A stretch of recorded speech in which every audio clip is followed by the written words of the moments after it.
Hey everybody, my name is Stephen Bauer, and I just did a great interview revealing everything about my career to my friend Eddie Mata. Eddie has the best interviews with all the sports figures that you love, that you've always wondered about what their lives are like. He gets it all. Eddie just pulls everything out of you. Anyway, I talked a lot about Scarface and everything. So please subscribe to all his platforms. Eddie Mata, Mata. Steve, I'll tell you a classic story, right? So I was 8 years old. I was 8 years old, and I was in the movie theater watching Scarface with my mom. I was only 8, but she had to see the film. And what happened was, after that scene with you and the girl with the tongue scene, I literally said, "This is my idol," and I fell asleep because it was a 3-hour film. Because it was late. So you probably only remembered a lot of shooting, and you remembered me and the tongue. Yeah. So Yeah. that was my favorite scene because your laugh in the beginning when Al Pacino says, have some ice cream with me, my friend, and your face is such a goofball. You like this ice I like cream? exactly.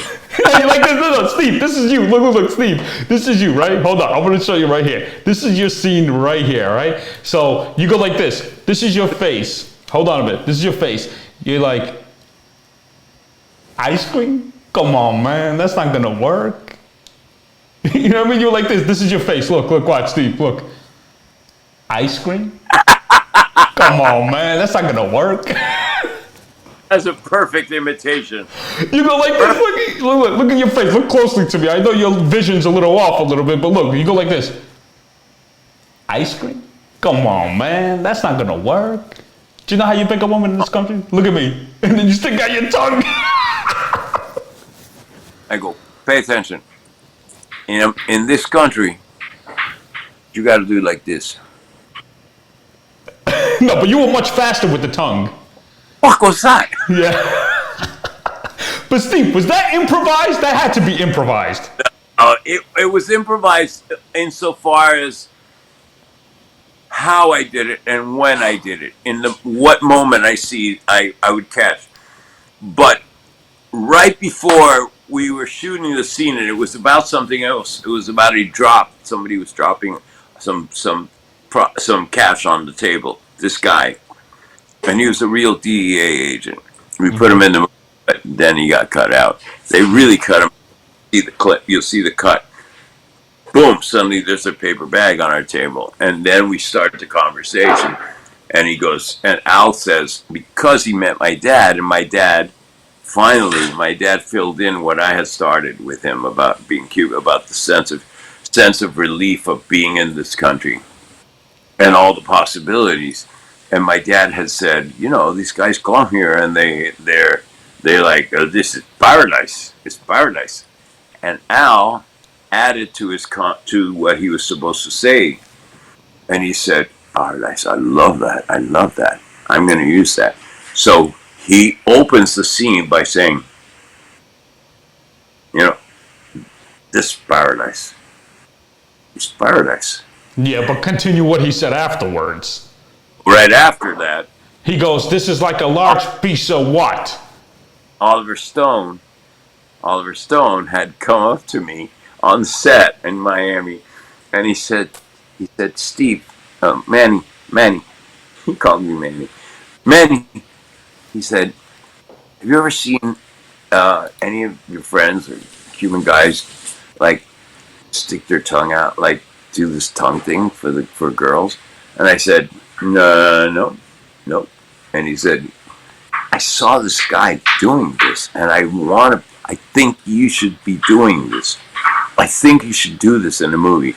I said, well, I can do it.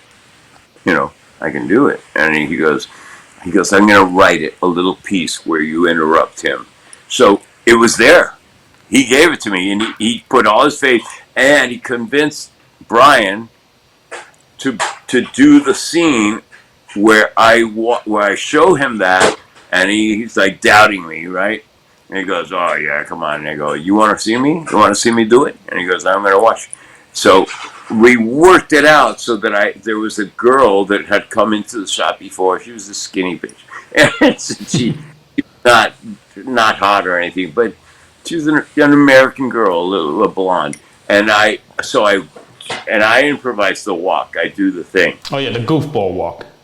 that goofball walk where I'm trying to be cool, and I go over and I have to squat in front of her, and I go, "Hey, I was watching you earlier, and I was thinking, maybe and I stick my tongue at her, and wham, she slaps me. But the girl, she was not an actress, God bless her, and she couldn't get the slap, so she'd go, 'You're sick,' boom, and go like that."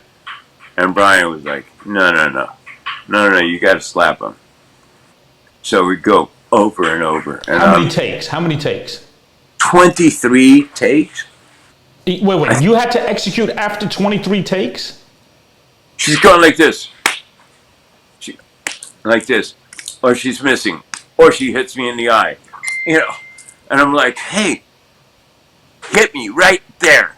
Hit me hard. Okay? I'm sorry. I don't want, I said, this is your job. Just do it. Do it. It's not going to hurt me." So she, bang. And I fall off my haunches, right? Mm-hmm. And I get up and I'm like, "Fucking bitch. Lesbian. If you was my size, I'd clock you." If I wasn't such a nice guy. Huh? No, Steve, but you know what? I like the part when you go like this, right? But before, right? Because I got the picture up right there. You see the picture right there? You sticking out your tongue to her? Oh, yeah, right there. Yeah. So, yeah, but I like the fact that in the beginning, right, of the scene when you were with Al, you're like this. When you stick out your tongue, you're like, "It figures you don't understand. But women in this country, man, they know. They understand, okay? But it takes a lot of practice because women love when you flop the beep." Yeah. Coño, she's looking, right? And then he goes, "Coño, she's looking." He's like, "You think you can handle that?" And then you go, "Yeah, man, you gonna watch? Okay, go do your thing, Romeo." And then you do the walk. Do it with her? And he goes, "I don't know. You think you can do it with her?" And I go, "I think I can do it with her." No. I Yeah. But the best thing, Steve. But the best thing is you just look at him and with your goofball smile, you go like this. "You gonna watch? You gonna watch?" And then you're like this. Look, Steve, you're like this. "I'm gonna go get her. Watch." That's all improvised. All of that's improvised. And the walk and my walk, how I walked. But Steve, as an actor, you were in the moment. That wasn't planned. You just did that walk, right? No, I came up with it. I was walking over, and I thought, I gotta be cool here. I gotta try to do something cool, and it just happened. And Brian loved it. I said, "Is that too much?" And he goes, "No, I love it. I love it. Do the same thing. Just keep doing that." And Al's watching. He goes, "Go ahead, Romeo. Do your thing." Oh my God, that was such a funny scene, man. And I told my mom, you know what I told my mom? Because my mom loves you. I said, "Mom, I want to be like that guy with all the ladies." She's like, "You're only 8 years old." You're 8 years old. Settle down. Steve, you don't understand. But then, you know what's crazy?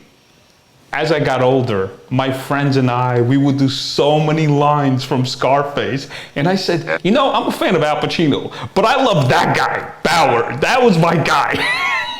And then, but hold on, Steve, hold on. But then when I saw you at the Playboy Mansion, I was like, "Oh shit! My dream came true." I was like, "Yo, little buddy, can I take a picture with you, please?" So I can send it to my mom. I remember that, Eddie. I remember that's where we met. Yeah. And then we met at debut. That was my debut with you. And then we met at, remember Nicholas Gonzalez, the actor? Nicky. Yeah. You played his uncle in Resurrection Boulevard. I played his father. Sorry, father. He played the doctor, and I played his father, who is a soap opera actor, very known soap opera actor, who plays a doctor. And I play Nikki's dad, who's an actor who plays the doctor. So I come to the hospital to visit him, to see him, and we don't have a great relationship. No. Alfie just tried pulling on my phone cord. Really? Don't you have enough toys? Kids today. Oh shit! There we go. Oh, thank God. I got it. Knocked it off for a second. Take it easy, okay? Come on, man. Hey, come on, man. Look at No, hey Steve. What about the part? The best part too is like when you're talking to him. He's like, when Al Pacino says, "What does he have that I don't have?" And then you go and you're sipping on your little tea or coffee, and you're like, Eddie. "But he's a little handsome, Well, he's very handsome for one thing. No, but Steve. It was about 40 degrees in Los Angeles that night. It was very cold, and it was a little place they built in LA, downtown LA, with homeless people all around, to try to make it look like Miami.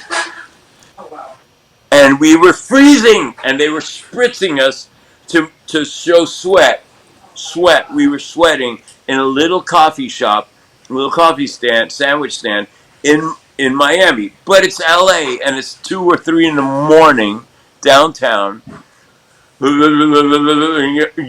you're like, they put blankets on you, right? And then say, okay, ready to shoot. Ready? All right, take the blankets off. Hand them the coffee. They're like, the prop people are like, we make some hot coffee for you, okay? And I go, cool, because I'm going to drink it. I have to drink it in the scene. But they also put sweat on you too. I mean, you had to sweat. It spritz me down with sweat. My hair's wet, and I'm freezing. So I stop the shivering, and I'm hot. Now I'm hot, and I'm having a sip. And action. And he goes, look at that. Yes. He said, look at that guy. Look at that punk. What's he have that I do? I go, look at the girls. And he says, what that punk with her. What's he got that I don't have? And I go, well, for one thing, he's very handsome. And then, you know what? And then Al Pacino looks at you like this. He looked at me, you motherfucker, you're trying to get me to laugh. We had this thing because Al told me early on when we got together to start working on it, him and I, our relationship. And he said, on stage, he said John Cazale passed away. John Cazale was his friend, and who was in Dog Day Afternoon with him. Mm-hmm. Right? And he was in Deer Hunter. And John was on stage with him when he did Indian Wants the Bronx. When he got discovered, really, on stage, Al Pacino. And he said he had an entrance, and every night, John Cazale is facing away from the audience, facing upstage, and when Al walks on, he's going like this. Like that. And he says he was trying to, and I said, and he fuck you up? And he goes, well, yes. He goes, and I have a problem. He said, if I start laughing, I can't stop. So he knew that, and he would try to get me to start cracking up on stage. Yes, and that was John Cazale. And Godfather, of course. Yeah. Fredo. Fredo, right. Let's not go into that Fredo shit now, okay?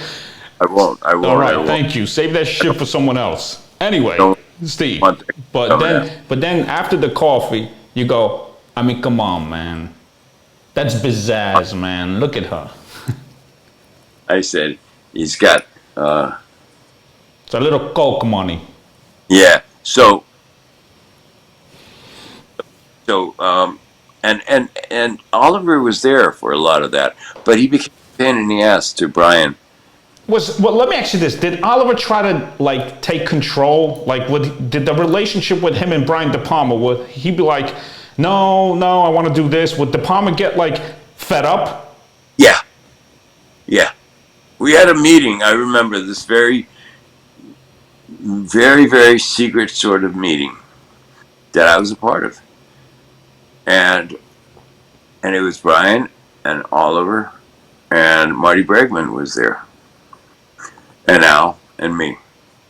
I think Mary Elizabeth was in on it, and it was because Oliver was starting to tell Al that the moment when he looks at his sister, that when he finally encounters the sister has someone, and he just killed him. He killed me, and that he takes her and he puts her like a prisoner in his home, but he's out of his mind. And Al said, "There, no." Oliver said, "There's something that's been going on." And that's why he is that. That's why he responds that way, regardless of the cocaine high or whatever overkill. He already has something with his sister. That's just implied. It's there underneath, whether she feels it or not, or oh, come here, hon. She, whether she understands it or acknowledges it. Steve, go to your little left because the picture of De Palma's in the center. They're Oh right there. yeah, Stay right there. Yeah. I see it. So so okay. So what happens is that Oliver is insisting that there's an undercurrent of incestual feelings between Al for Al about his sister. When he sees her, when that scene, this beautiful scene where he rings the doorbell and she comes to the door, the mom comes to the door, rejecting him, and the sister shows up behind, and she says, and he says, "Wow." He says, "Wow, uh, wow, Gina," and the way he says it, and she goes, "Tony," because she's idealized him in her mind before, because she was a little girl when he left, when he went to prison. So Oliver wanted a lot of stuff underneath. You know what? I'm gonna have to pee soon. Um, uh, um, he had a lot of stuff that he wanted Al to convey, not be obvious, but the reason that he killed, that at the end he is so passionate about her with me is because he doesn't want her with any other man. As the lines say, when Gina says, you just can't stand for another man to touch me," right? And he is confronted with that, and he's saying, "Of course not. That's not.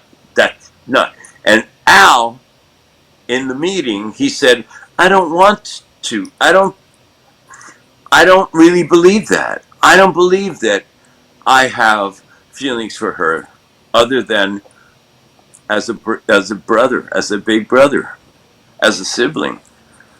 And she was, I mean, Oliver was insistent, and Brian kind of liked it, but Al was so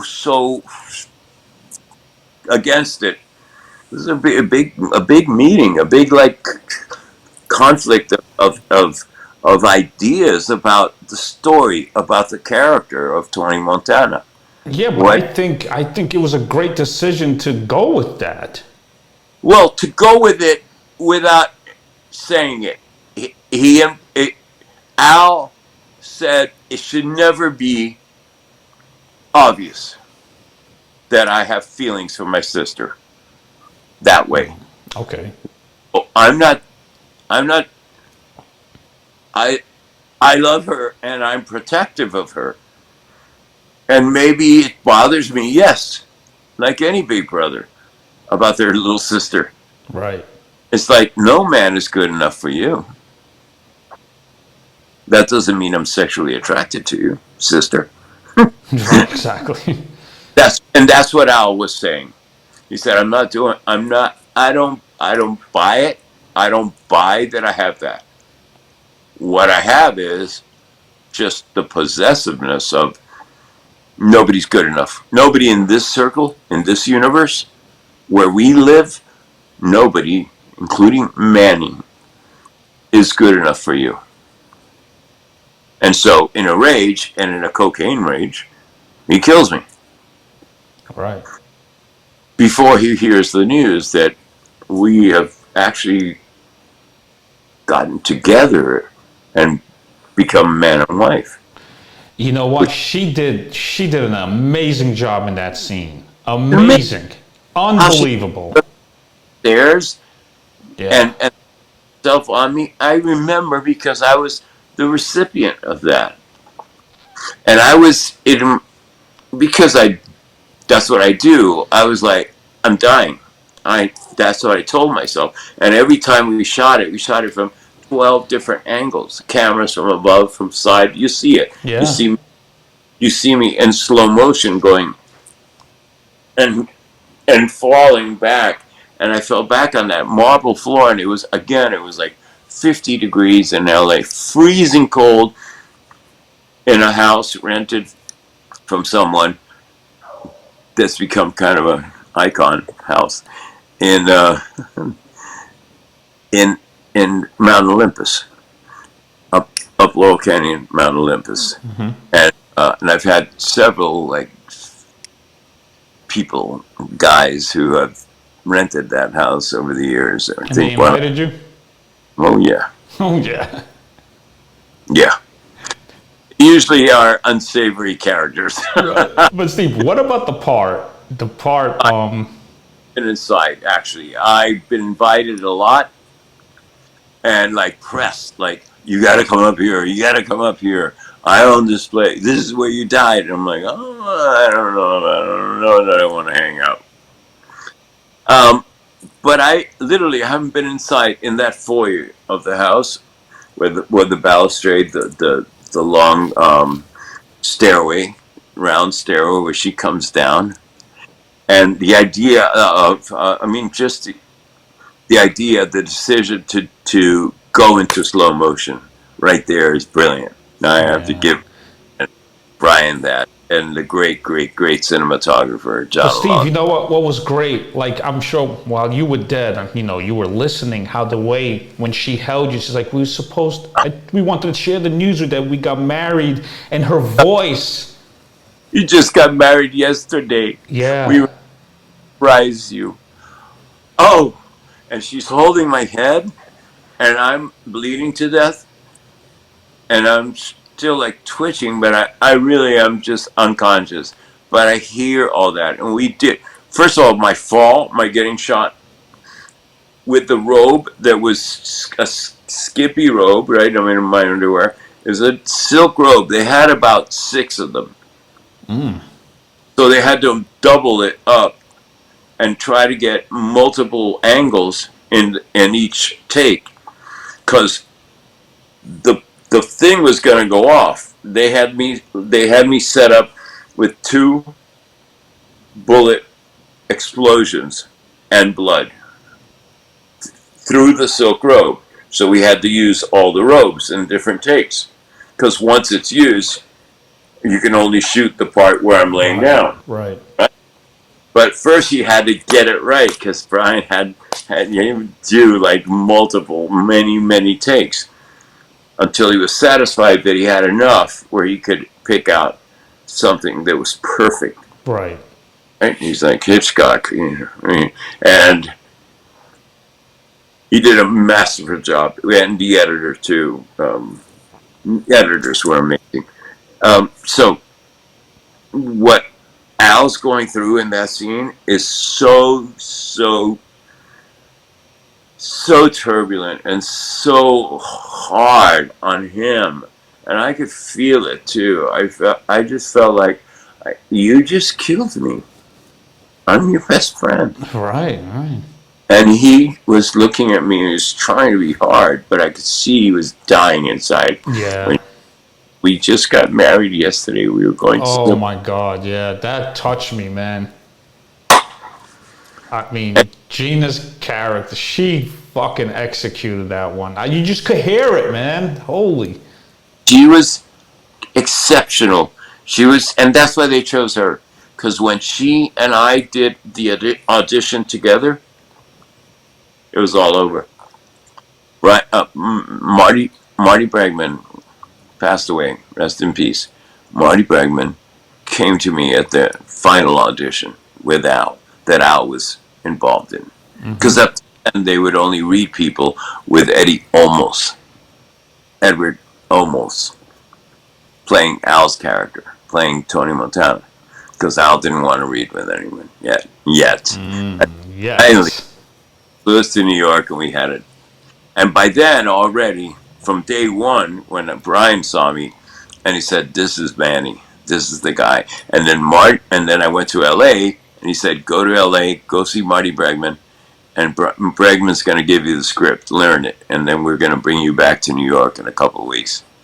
I was like, "Bring me back? Like, fly me?"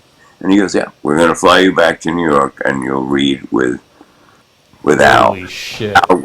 But that was day one. Wow. With Brian De Palma. After I meet the casting director, she calls Brian when I'm sitting in her apartment, and she goes, "Brian, I found your Manny.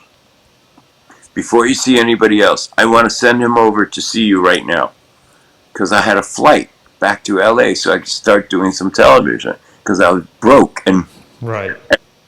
The call from my manager, Phyllis Carlisle, and she said, "Go see Alex Gordon.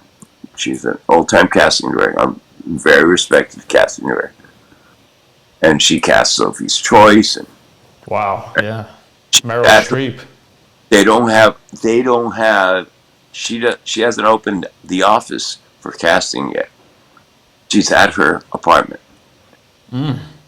Straight up 8th Avenue from where I lived on 45th. It was on. So you were in the prime of the theater district. You're right there, man. The thing was 5858. It was a block after 57th Avenue. And I rang her doorbell, and she was vacuuming. And wait, Steve, 57th Street, not 57th Avenue. 8th Avenue, 57. 57, 58. And Studio 54 is 3 blocks away. Right. I went to school right there, next to it. 2 blocks up on 56 was Stella Adler. And 54th was Studio 54. Turned into the Palladium, I believe, and I used to go there. Holy shit, what a great... Listen, Steve, these stories that people behind the scenes that don't know, I mean, this is what people want to hear, Steve. Yeah, you're actually getting me to reveal a lot of my book, which I haven't started. But it helps me, actually, Eddie. I appreciate it because it helps me gather my story and frame it and begin to structure it so that when I start putting it down on, when I start recording it to write a book, then it's coherent. And also, I can start, obviously, I'll have somebody help me with editing what's interesting, what's not interesting. What's interesting, it may not be interesting to an audience. Right. Well, I know, I love storytelling. I'm hit with everything. Yeah.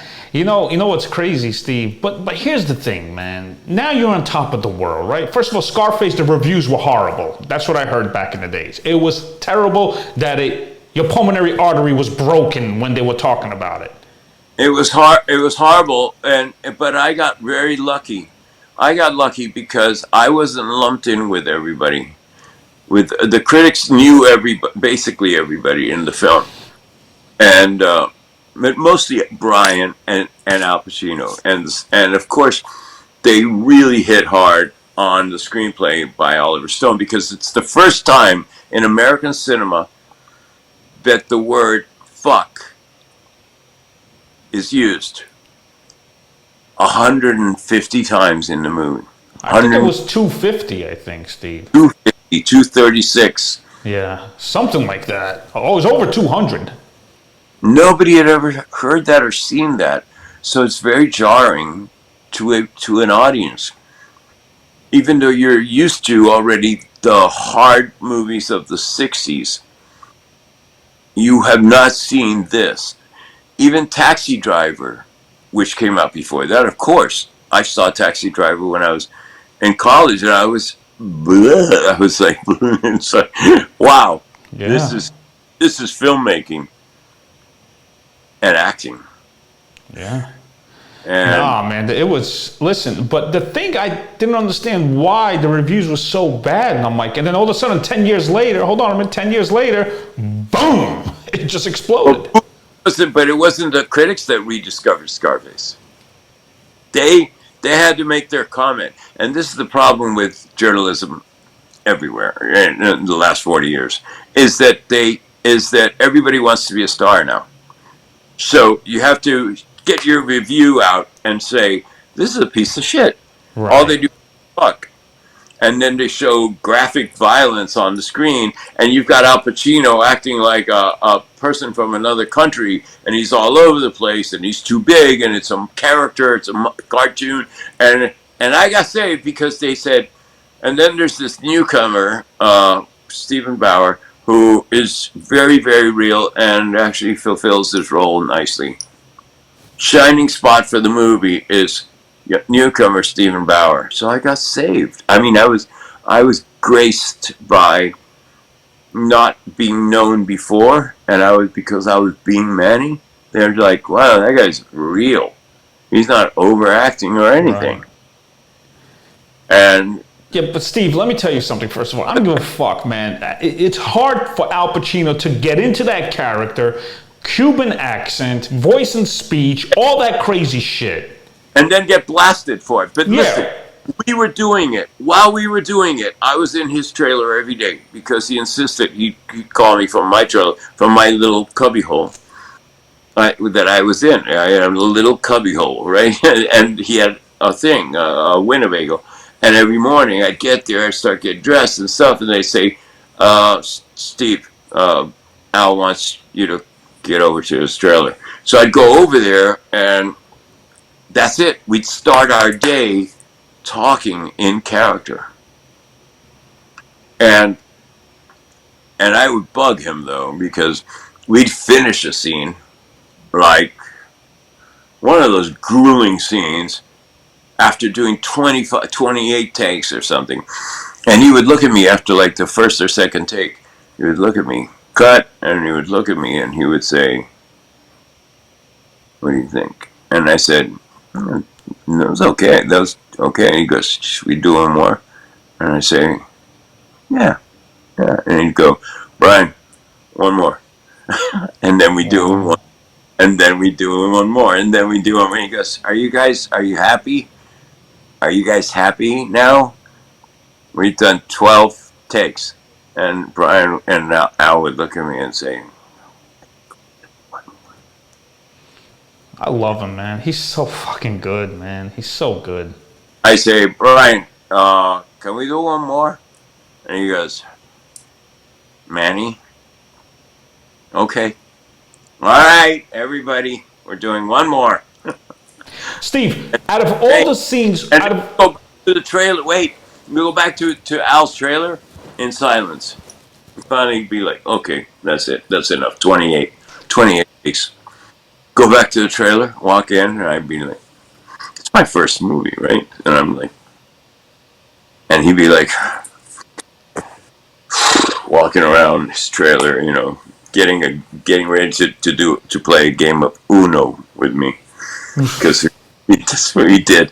So he's like that, and I go, that was pretty good. And he goes, yeah, I think so. I think we got it. I think we got it. And I go, no, it was good. It was really good. There's a few takes that were really good. And he goes, yeah, you think? Yeah, yeah. I said, I think we got enough. Wow. Al And then Pacino asking the youngster. Look at that. he trusted me. And I said, can I ask you something? And I go, when this movie comes out, what are people going to think? Nobody's ever said fuck so much in a movie. No actor has ever said fuck this and fuck that. I said, what's going to happen? What about your audience? Never. Michael Corleone never said fuck. And he said, I guess they'll either love it or they'll hate it. They're either going to love us or they're going to hate this film. What are we going to do? He said, we got to. I said, so you're just going full blast, right? And he goes, yeah, I have to. I have to believe that what we're doing is real and Wow. believable. And I said, I think so. But it's shocking, you have to admit. And I didn't talk to him like that. I would talk to him like this. I said, but it's really, like when people see the movie. And he said, well, I don't know. I mean, and I said, I'll tell you one thing. This movie coming out, what I know is that whether they hate it or they love it, it won't be ignored. And that's what I'm relieved at, knowing and being absolutely sure that this movie will not be released and then fade away. But they did fucking hate it for many, many years. And we Yeah. had to take that. I'd go into auditions or meetings with like young executives in LA. And they say, hey, Steve, wow, there's the man. Hey, how you doing? You were so fucking great in that stupid film. Just like that? And I would say, yeah, what do you mean stupid film? And they go, oh, come on, Scarface is terrible. Terrible. But you were great. You were great. I would get offended on that Like, one. I was to say that. All right. Say that to me. I put my heart, blood, sweat, and they said, but you turned out great. It's just Al, come on. Al, believable as a Cuban. And it's just the blood and all the language. And I said, well, then you're a pussy. Basically, it's like, what's the matter with you? But Steve, hold on a minute. Steve, you were born in Cuba. You have Cuban friends. Did they tell you Al Pacino portrayed a good Cuban? A lot of them did, but there's a lot of haters in every group, Right, Eddie. right. And there's a lot of haters who are either like actors who were not getting anywhere, who would be like, they'd be like, Steven, come on. He's way over the top. I said, hey, he's my friend. I did that with him. I taught him how to speak. But didn't hold on a minute, Steve? Didn't Al Pacino tell everybody on set talk to me in Spanish? Not in Spanish. No, he didn't have to. He didn't have to because we were in our bubble, him and I. That's all he needed was that Manny is with him all the time. And he trusts Manny, and I keep him laughing. I make jokes all the time and make fun of him and try to get him to crack up. And we cracked up. We Oh did my it God. But there was so much comedy because remember the part when you're gonna pick up Michelle Pfeiffer, right? And then once you pull over, hold on, Steve. Once you pull over, you're like this. There she is, about time, man. About time. You know what I mean? about time. And then when she says, and that, and I'm looking at him and I'm looking at her, and I get this look like, oh boy, she's gonna say something crazy. And she goes, it looks like somebody's nightmare. And And then and then you're looking. and I look at him and he goes, what? And he would look at me because we talked about this before. He said, well, it's a Cadillac. I go, Cadillac. It's a Cadillac. And he goes, yeah, it's a Cadillac. And it's got the leopard skin and, it's a cream pie. But this is where the great acting from you. Even though you don't have lines, but here's the thing: you don't have lines, but this is what you're doing. You're like this. What the fuck? Like non-verbally. Like, come on, what the fuck's wrong with this woman, right? What's wrong with this bitch? Like, Right. yeah, I remember that. I mean, at the same time, I was like, wow, she's really beautiful. But I was like, no, she doesn't get us. You're not going to get anywhere with her. Right. Crazy? You're like barking up the wrong tree. You're barking up the wrong tree, man. What do they say? No, well, you know what I like about the part when it's I, coño, man. Look at that girl right there, and then Chi-Chi's like, man, she's 100 years old, and then you're like, not that one, man, that one, okay? He's like, which one, which one, which one? Not that one, that one. And then he's like, which one, which one, which one? What? Yeah, him and I had something going that was funny. Because the first time he met me, I think we had met before I went to see him at the Comedy Store. Mm-hmm. And he knew about me or something, and he was already being talked to get into Scarface. And he goes, I heard about you, Dino Bauer. Dino Bauer. And I said, Dino Bauer? No, it's Steven. And he goes, Dino, I heard your name is Dino. I said, it's not Dino. What the fuck is that? He goes, Dino, like Dean Martin. You're like Dean Martin. Dino Bauer. And I said, okay, I'm Dino Bauer. He says, so you're going to play Manny? And I said, yeah, Ribera. I think so. And then so we had constant like crack up going. Whenever he was working, him and I would do stuff. When we get out of the car with the guns and we have to put it like hide your, across the street. Yeah. Him and I totally speaking Spanish and improvising. I go, Yeah. like, old people right there. They're watching us. And he say, what old people? And it's like air, man. Steve, that part right there, right? When the song was there was music playing and you were hitting on this girl, right? And the song was like, stick it up. And then the thing is, while you were talking to her, it looked like you were running out of lines or like trying to run game on her. It was so funny. You know that because I'm supposed to improvise some lines there, and she was poor thing. Poor thing. Her life was taken when she was young. A few years after that, No way. she was murdered by a guy, a serial killer, and who were up and down the Florida coast, and he killed like 12 girls. And she was one of them? That's why I never talk about her because people, guys always like, ooh, and I just remember she was the sweet girl. She was the daughter of the drama teacher at Gables High, at Coral Gables High School. And so she got her this role to be the girl on the roller skates.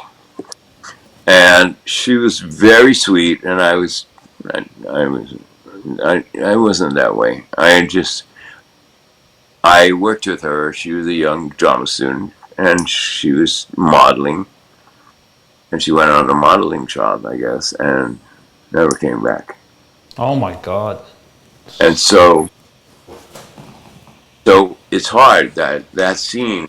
Watch it because I was trying to keep her listening, and I was making up shit like, so what do you do? You're rolling around, and stuff. And I go, me? And she goes, so how are you? Or something. I said, I'm not sure what I'm supposed to be doing today. It's stupid. You noticed that.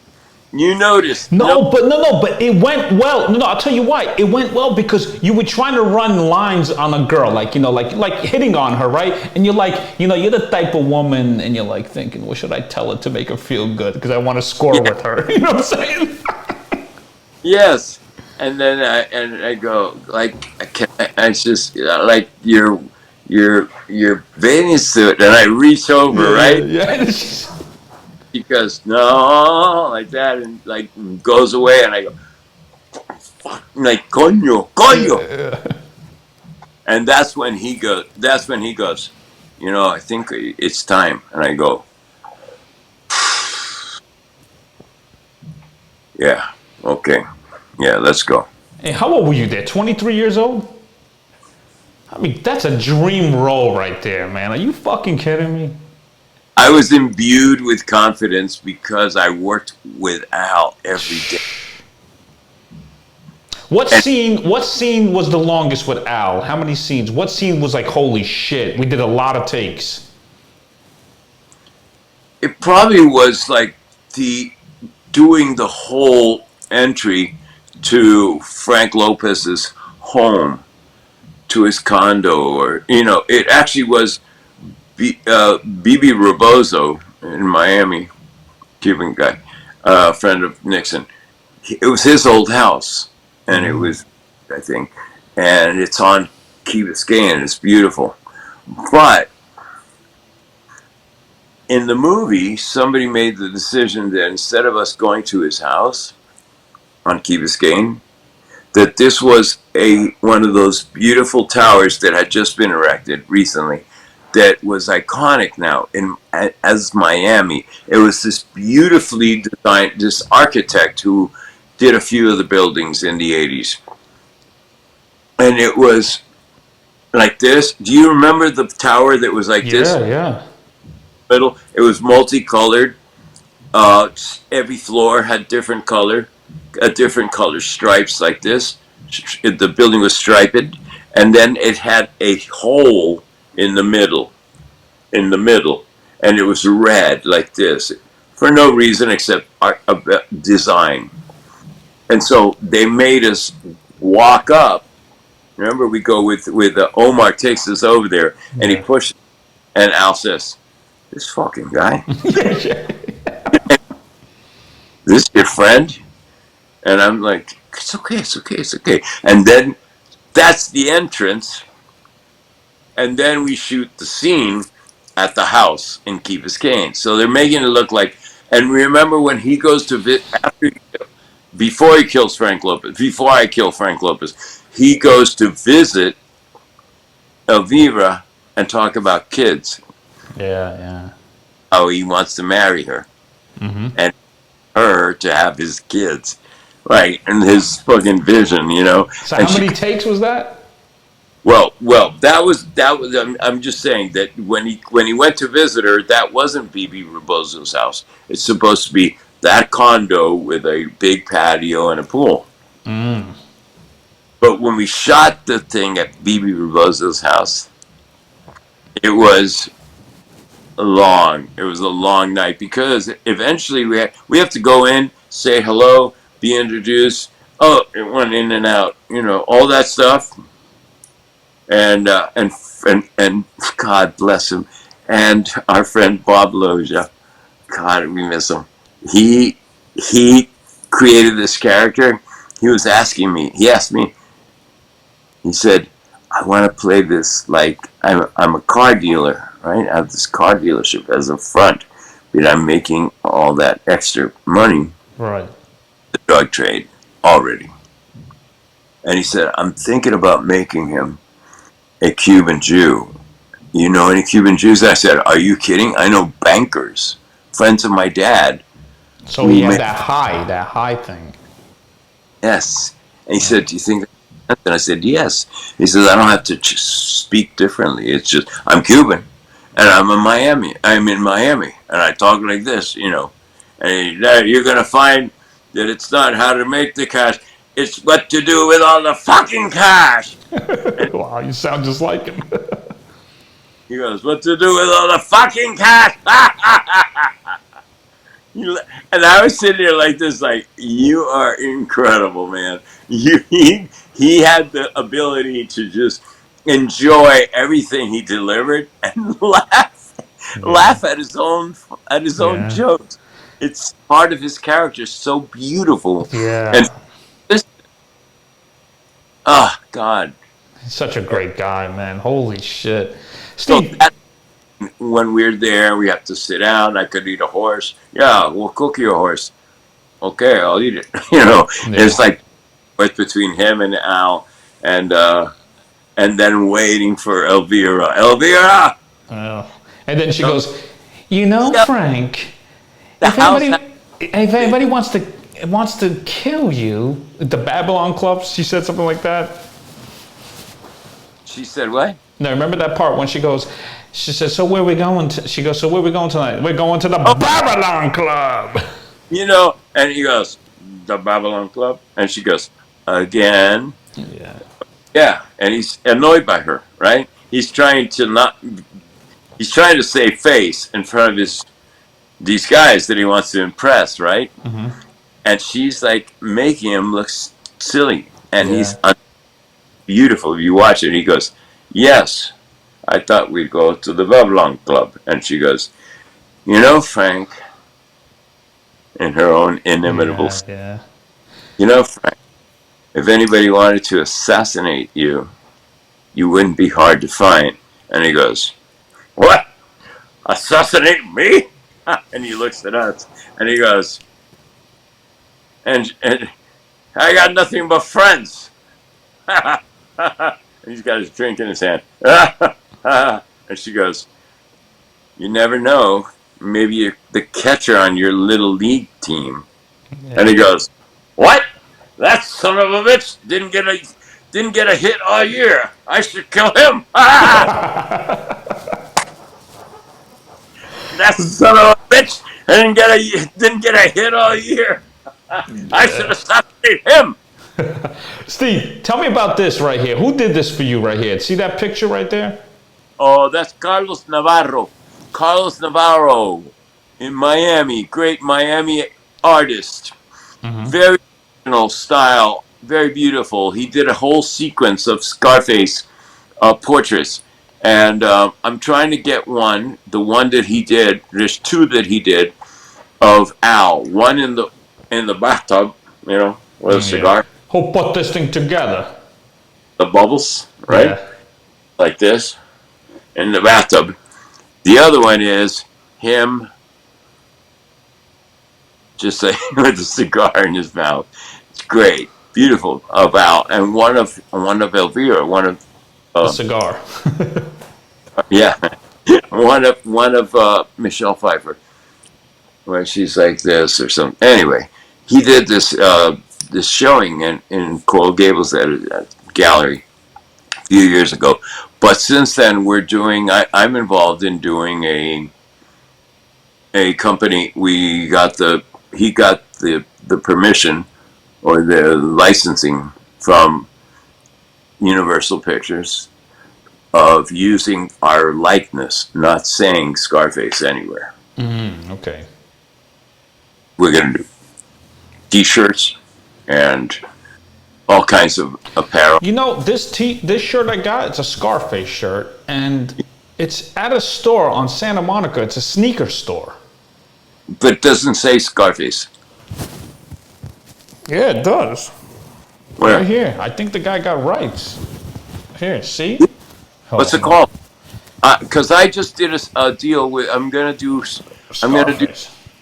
with Shoe Palace out of New York. I just signed a deal to do an apparel line with Manny. Ribera. And what about this, Steve? This one right here. This is a shot of you. Where's that at? The liquor store in Miami? Yeah, Miami. Somebody sent that to me. The Instagram.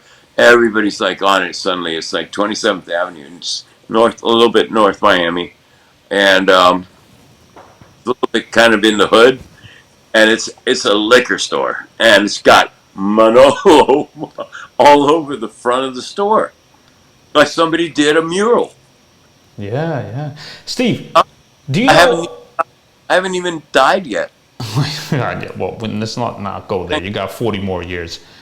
the opportunity to go there and surprise the owner Yeah, and that'll say, be a hit. oh, Steve, you know that Sofia Vergara named her son Manolo. Manolo because of you. I know we can't talk about that because the big guy is he may be jealous of that. I don't know. No, I'm kidding.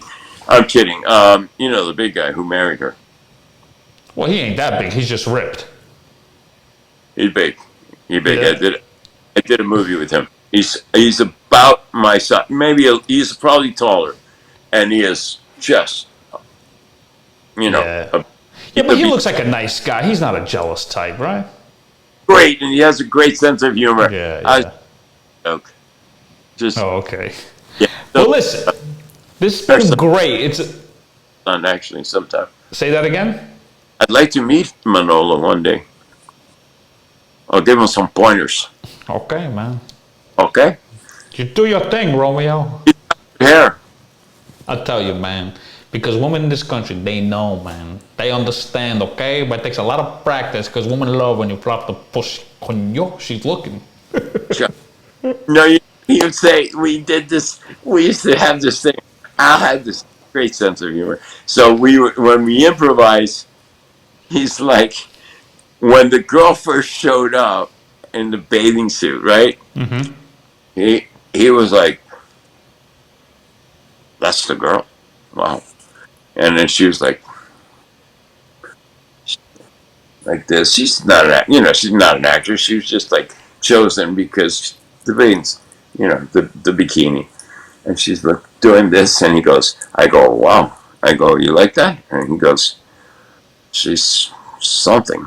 And then he goes, she's looking at herself. she and he said it again. He goes, she's looking at herself. Because she's preening, Yeah, She yeah. goes like this and does all this thing, and he goes, oh, she's looking at herself.